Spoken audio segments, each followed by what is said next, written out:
When industrial operations began in and around the lowest section of the Willamette River over 100 years ago, pollution wasn't a problem. In fact, dumping waste into rivers, land, and air were common ways to get rid of it all over the country.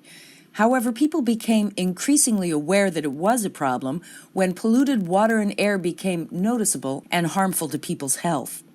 That's when environmental laws like the Clean Water Act and Superfund were born. Nowadays, industrial operations require a lot of conscious management, and good practices are the norm for dealing with wastes and processes that could pollute.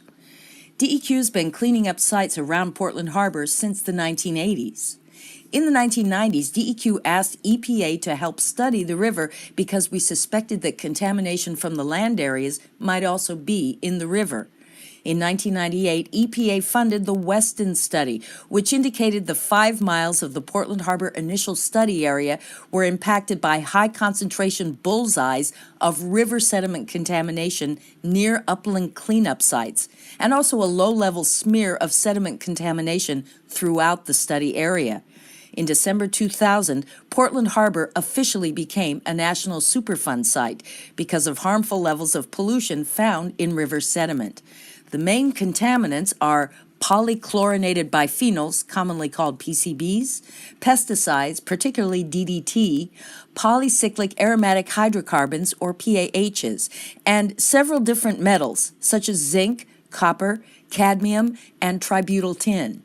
DEQ was already working on 15 sites when the Superfund listing became official.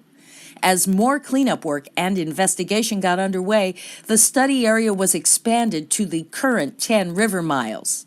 By then, DEQ had begun cleanup investigations at another 44 sites, and by the end of 2014, DEQ has been evaluating about 170 sites.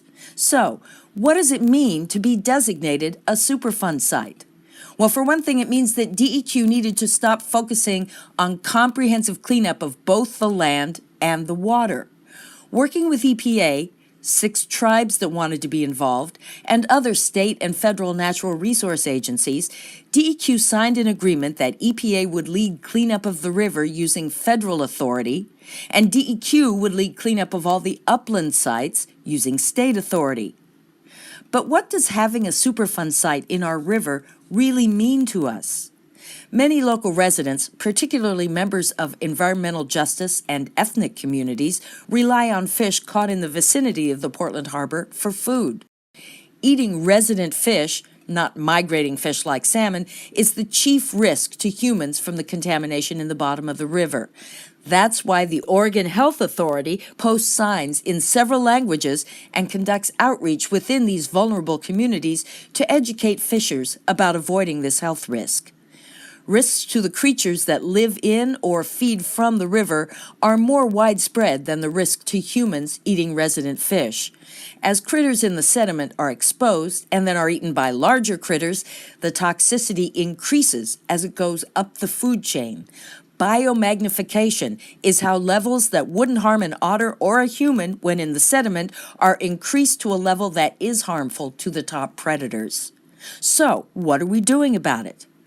EPA and DEQ developed the Joint Source Control Strategy in 2005 to standardize investigations, prioritize work on the worst sites first, use consistent screening level values for contaminants, and integrate the banks where DEQ and EPA work overlap. The goal of the strategy is to complete control of the upland contaminant sources by the same time the river gets cleaned up so that contamination doesn't happen in the river again.